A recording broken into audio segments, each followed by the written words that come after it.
This is Conversations with Women in Sales, an award-winning podcast created by Barbara Giamanco, who hosted the first 67 episodes. Listen to interviews with amazing women about their journeys in their sales careers, often discussing sales leadership tips, ideas, and strategies. We aim to inspire women to consider a sales career and for some women to grow into sales leadership. Men, we appreciate your allyship. And now, your host, Lori Richardson. I'm here today with Ange McManamon. Ange is VP Sales at Crunchbase. And some of you may have noticed Crunchbase just came out with a list of women in sales, and I was really thrilled to be part of that list. So, Ange, welcome. And that had nothing to do with you being on the show. We planned this a long time ago.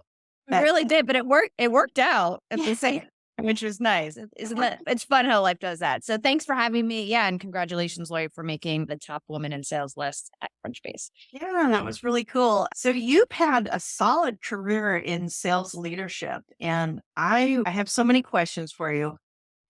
I know we have limited time, but I'd just love to hear a little bit about your journey and how you initially got into sales and then into leadership. Did you go right into leadership, or did you start? No, I was an individual contributor for around 9 years. Ah, Yeah. what industry?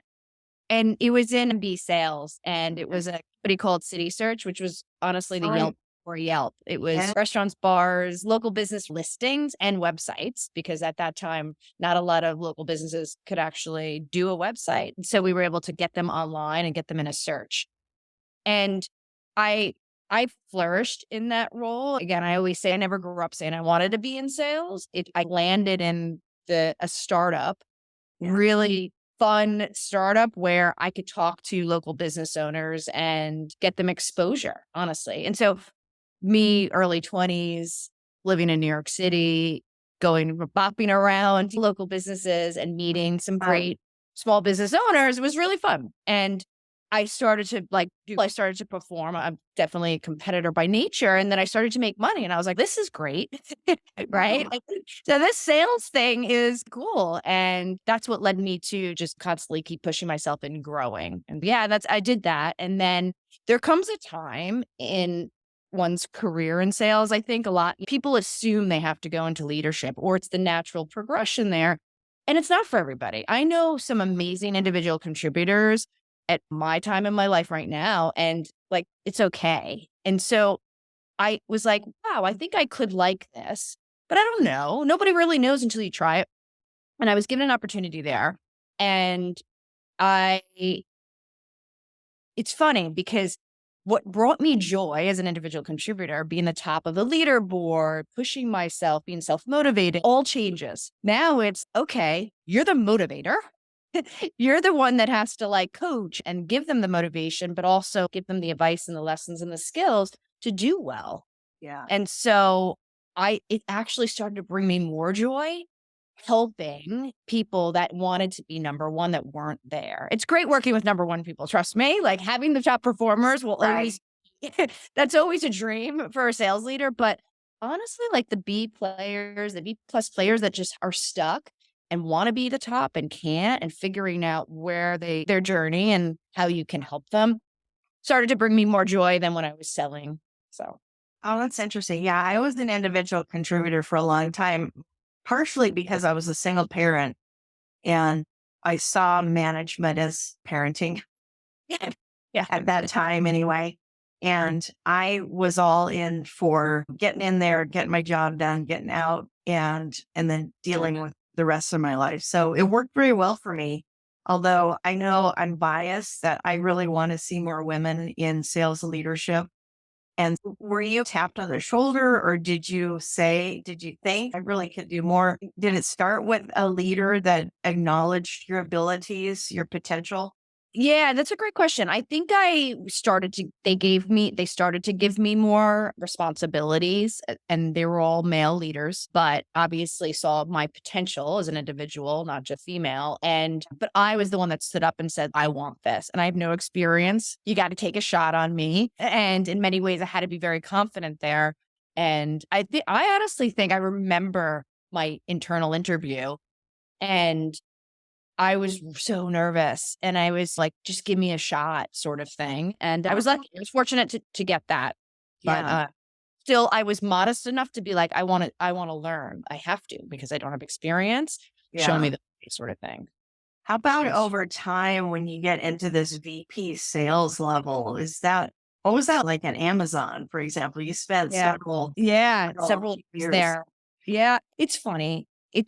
I wish there like the disparity between male and female was just like so much less, but it's crazy that nowadays there's still not a lot of female leaders. And so what I found is that I don't know, was drawn towards them in many ways. I think I'm going to get a little deep here, but I think sometimes women versus women, it's harder to warm up to each other. There's almost like this competitiveness, and I can't stand. I want to learn from a powerful sales leader that's a woman. I want to know like the struggle she went through, and also like how she's navigating through just a male dominated profession. And it still is. For me, I was like, actually, at Amazon, there were some great female leaders, not a lot, but they were there. And so I was trying to absorb and emulate like how they were doing that. It was a very process driven company. And so like you've had to follow a lot of rules, which is not great for me, but it was good to like just to get that box, that like formula, if you will,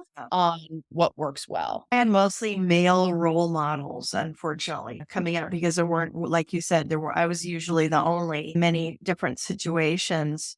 And I think that society has set it up this way. Men built business and men built sales, and we're allowed in initially. And so I think that doesn't surprise me when women were pitted against each other because there might have been one role or something. So we have to get around that. And so what did you learn about yourself as a leader, like early on and then maybe later? Yeah, I was too quiet and yeah, in the beginning, I was, oh, thank you for being here. I'm going to, again, absorb and listen. And I regret that a little bit. I could have been more assertive in the things that I was really confident in. Yeah. Because of course there were things like not everything, but, and so, yeah, I took a back seat, which was like, it drives me crazy because I'm not that type of person, if you know me personally. And did that hurt you? Did you learn the hard way? Like, I think career growth, maybe early on career growth. Yeah, maybe. Yeah, because like men aren't like, they're just not. And they haven't, of course they have insecurities, but like we have more of them and we tend to like cower and less confidence sometimes. Again, I'm generalizing. This is not everyone, but yeah, you look at men in definitely in the workplace and in sales, and they're overly confident. They always are talking, sometimes too much. And it's like this, wow, it's this weird dynamic. And then the women that were doing that early on, this is for me, were like, oh, she's a bitch, right? She's too much. And I was like, but why? Like, why can this woman be the same, the same exact way, have the same behaviors of this male? And like, for some reason, she's turning people off. It's the $1 million question, right? Yeah, it's a bigger thing. Like we won't solve here, but yeah. So that was my regret. And I started to realize that pretty like later on in my sales leadership roles. And I'm like, what am I doing? Like, why am I shy with things? And why can't I be more vocal? And then I started to think, was it my leader that was like prohibiting me? No, it's just me, right? Having the one-on-one talk with myself. Yeah. And just being really able to open up and say the things that I need to say in front of executives and peers, et cetera. So finding your style, finding your voice. Yeah. Like I never want to be that overly aggressive male that we were just talking about. I don't, because I actually think that intimidates a lot of people, and especially sales leader. To my team and my reps, I want to be very approachable, very transparent. Like I want them to feel good about coming to me, and also confident that I have their back and I will speak up for them and I will be this powerful voice, but I can't be overly. So that's the balance I've been trying to do for the last probably like 4 to 5 years, and where it's like finding like that assertiveness with confidence, but also the ability to like listen and just be that sounding board for people, where it's like, oh yeah, it is a very fine balance though. Yeah, and you've probably seen the studies where it totally supports what you were saying, that when women come on too confident and too loud, they get labeled. And if they're not loud enough, they get labeled. And it's a pretty fine line. It's tough to be able to find that middle ground. And maybe that's why some women don't want to be in a leadership role. Maybe. Yeah, maybe it's like too much to worry about outside of actually doing a good job. Right. Like my day to day is about growing into reps, obviously ARR and revenue, but like growing individuals and making sure they're happy and their career is on track or what they need to like get better at to either be at a higher level or move on to a different role. So yeah, there's a lot of things to worry about. What are the sizes of the teams that you oversaw? Yeah, it's run the gamut a little bit. It's been 10 to 15 people to like an 85 person global org at Notel. But yeah, right now I'm about just under 50. And I think that's a really good sweet spot. I have 4 leaders under me and we're super close and we're all very transparent and we know what everybody's working on. And it's the SDR team. And then of course the account executives. And I try to make sure my SDR leaders know what's going on in the AE world and the AR, even though that's not their main focus, they know the business and vice versa with the AE leaders so that my building pipeline on the SDR level. What do you think about how AI is coming into the picture for sales? It seems like every aspect, there's so many different ways it's changing our business, some for the better and maybe all for the better. I don't know. I want to ask you the same thing. I'm a little scared of it. I am. I think AI for sales enablement tools and like efficiency, A+, 2 thumbs up. Yeah. For AI doing what we should do as individuals, like thinking of a cold call script or like using it for a pitch, I just get a little irked out by it and I'm scared of it. I am. And also like taking over just our roles, right? Is like human to human contact is like going like this way. And so more of that AI, the less of that. And to me, I'm such a people person. Like I want to have a conversation. I want to build rapport. I want to build trust. I really want to shake your hand, but in these times we aren't doing that so often. So I'll look even in a Zoom and get to know you and hear about your needs and like your pain and how I can help and I can solve something there or not. But with AI, it's just quite scary. What about you? And there's a lot ahead. I've been looking into different tools. And at first I was like, oh, AI to coach salespeople, like how horrible is that? And then I looked into some different applications and I thought, and people were telling me if managers really don't coach their reps as they should, because I believe that managers should spend half their time coaching. I don't, and that's hard for most anybody to do. But if it could be augmented by some reinforcement, I think that's great. And I think there's a role for it, but it can't replace a person. And I actually heard someone today on a call before we got on who said that someone had posted something and it was a list of people and it was all men. And she was saying, they were talking about people they had interviewed. And she said, you don't have any women listed. And the guy said, that was my chat GPT. Chat GPT made that post. And I was like, oh, now we're going to blame AI. Exactly. Right. That's an easy way. Proof anything that's, and maybe chat GPT writing your post for you. Yeah. So that bothers me a lot. And also whether it will be gender balanced, because there are a lot of women in tech that have probably been working on this. So it will be interesting to see, but I am open to it and am looking forward to seeing how it supports our industry, how it supports sales more than anything else. So what advice do you have for a woman who is in an individual contributor role that is thinking of that first step? That's where it's traditionally a shortage of women moving into leadership. And how do you support women who might be interested, not sure if they can do a good job? Yeah, I think you got to take a shot, right? If you don't, you'll never know. I think try and get some mentors or some more tenured women in the sales industry to give you tips, tricks, or just kind of be a sounding board on how you're feeling, the steps you should take. I always like the, can you do a team lead role? Can you do that sort of pseudo hey, I'm getting a taste of leadership, but also still probably doing what you love. And that's in selling on your own. Certainly I did that. And I thought it helped me because I was like, oh, I really do enjoy this. And there are things that I didn't, but I weighed the pros and cons there. But utilizing the women in this industry that are open to talking and to like listening to stories, that's what I started to do as well. And that gave me more confidence. I was like, okay, I can do this. So yeah, that's what I would say are some tips and tricks. Yeah, that's great. So you would talk to women outside of your organization. I would. Yours.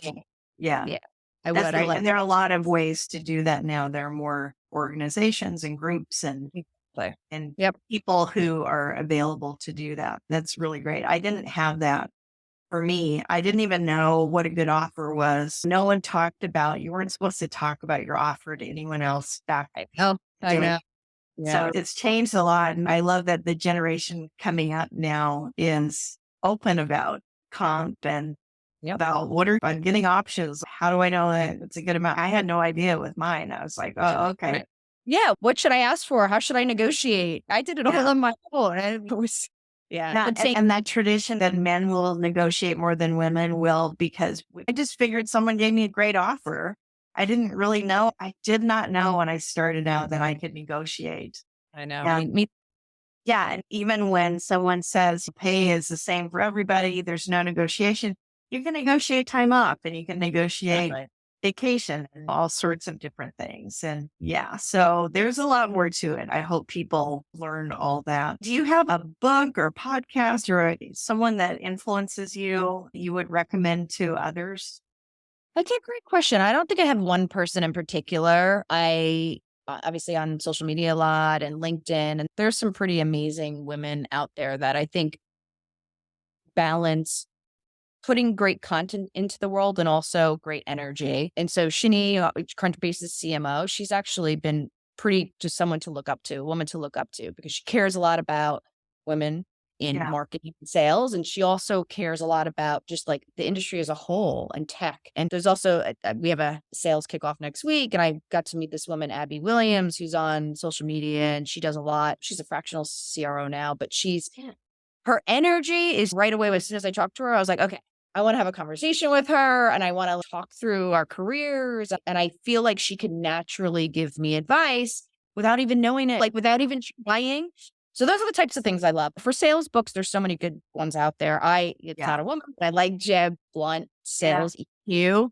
A bunch of his books are really good. And why? Because it's a good writer and it comes back to basics. Yeah.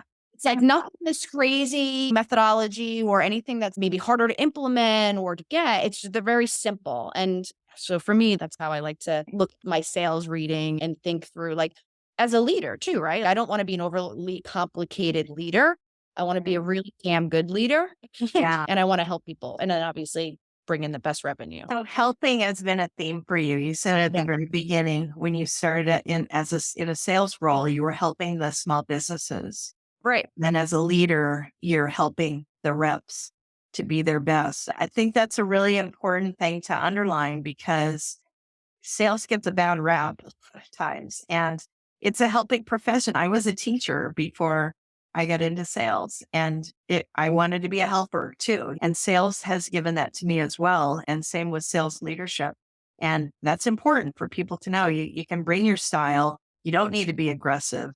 You can be empathetic. You can have great communication skills and you can help people and really benefit everyone. It's a win-win all the way around. Totally. I definitely need to not be selfish in a leadership role. Whereas an individual contributor, I was a little bit more selfish.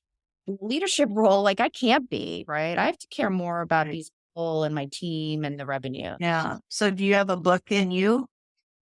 It's so funny. I've been thinking about this over the last year. I don't know, Lori. At some point, probably. I think I have some great more career moves to experience before I can be expert on something. But certainly if you were to ask, okay, so what would it be today? It probably would be maybe how you help, like how have I helped people excel in their career? What are the tools and tips? And like, how have I been such a good figure in someone's life in sales to help them propel to the next thing. That's probably what I would, just because I'm so passionate about it. So Fantastic. So just wanted to make sure it is Crunchbase hiring right now. oh, yeah, we are. We're still hiring. We're not hiring as much as we were obviously last year. We still have some open roles and we're taking it quite slow, and careful. Just Sure. a lot of people are out there and navigating this economy and just figuring out where to pull the levers and where not to. And my sales team is doing well. It's hard out there. I'm giving a lot of credit and props to my SDR team and doing the outbound. It's been a difficult couple of months. We'll get through this, but yeah, everything's okay. Oh, that's fantastic. McManamon, thank you so much for being here. Angie is VP Sales at Crunchbase, and they're hiring. Yeah. You to look at and consider in the future. We appreciate you very much, and we'll be watching for your posts and shares on social media. Thanks so much, Laura. Thank you.